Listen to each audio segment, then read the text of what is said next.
ترکی میں ہمیشہ زلزلے آتے ہیں. 1999 ازمید کی جو زلزلے کی بات کی, اس کے بعد ظاہر ہے کہ جیسے یہاں پاکستان میں جو کشمیر والا ارتھکویک ہوا تھا, اس کے بعد بھی بات ہوئی تھی کہ جی ہم ارتھکویک ریزسٹنٹ ہاؤسنگ بنائیں گے.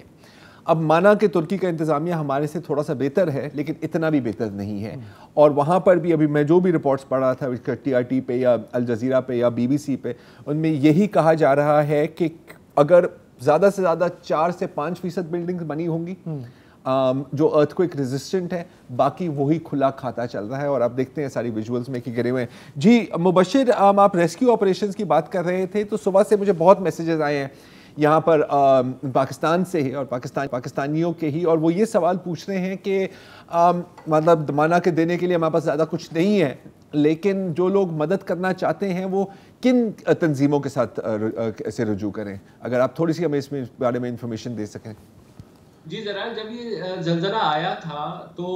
ترکی نے اسی وقت جو ہے بین الاقوامی امداد کے لیے اپیل بھی کر دی تھی, جس کو بعد میں اقوام متحدہ نے بھی اون کیا ہے, اور مختلف ممالک جیسے یورپین یونین نے اور امریکہ نے اور ایون ہمارے ملک پاکستان نے بھی فوری طور پر امداد بھیجنے کا اعلان کیا ہے. لیکن یہ ساری کی ساری جو کوآرڈینیشن ہو رہی ہے, اگر پاکستانی بھیجنا چاہتے ہیں تو ظاہر ہے وہ پاکستانی حکومت کے ذریعے بھی بھجوا سکتے ہیں, مگر جو سکیل ہے اس کا وہ اتنا بڑا ہے کہ میں بتاؤں کہ تقریباً 10 صوبوں کے درمیان جو یہ ڈیوسٹیشن ہے وہ پھیلی ہوئی ہے. اور ابھی تک بہت سے علاقے ایسے ہیں جہاں شاید ریسکیورز جو ہیں اگر پہنچے بھی ہیں تو وہ لوگ پہنچے ہیں جو اتنے ٹرین نہیں ہیں کہ اس ساری ڈیوسٹیشن کو یا لوگوں کو ملبے سے نکال سکیں. اور ساتھ ہی ساتھ جو موسم ہے وہ اتنا خراب ہے کل سے کہ برف باری ہو رہی ہے, برفانی ہوائیں چل رہی ہیں, تو وہ ساری صورتحال میں بہت مشکل ہو گیا ہے کوآرڈینیٹ کرنا. مگر صبح سے ایک ریسکیو ایفرٹ جاری ہے, ہم نے پکچرز بھی دیکھی ہیں, بہت سے لوگوں کو نکالا بھی گیا ہے, مگر جو زخمیوں کی تعداد ہے آپ اسی سے اندازہ لگا لیں کہ جتنے لوگ زخمی ہوئے ہیں ان کی تعداد 10,000 سے تجاوز کر گئی ہے. اور یہ ایریا ایسا ہے کہ ترکی کے جو غزنت تپے ہے وہاں پر بہت سے جو سیرین ریفیوجیز ہیں وہ بھی ہیں, وہ لوگ بھی وہاں موجود ہیں. اور اس وقت جو کمیونیکیشن ہے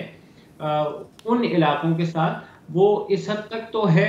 کہ آپ کو ایک اوور آل پکچر مل جائے, مگر اس حد تک نہیں ہے کہ انڈیویجولی جو لوگ پھنسے ہوئے ہیں وہاں پر یا جن کی فیملیز وہاں پر ہیں, چاہے وہ کسی اور ملک میں ہیں چاہے وہ استنبول میں ہیں, ان کو بہت مشکلات کا سامنا ہے. اور یہ جو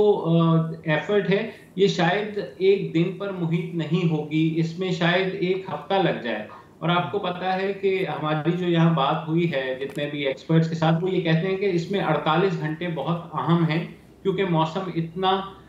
خراب ہے کہ آپ 48 گھنٹے میں جتنی جلدی لوگوں کو نکال سکتے ہیں نکال دیں, ورنہ اس کے بعد جو ہے امید آہستہ آہستہ دم توڑتی جائے گی.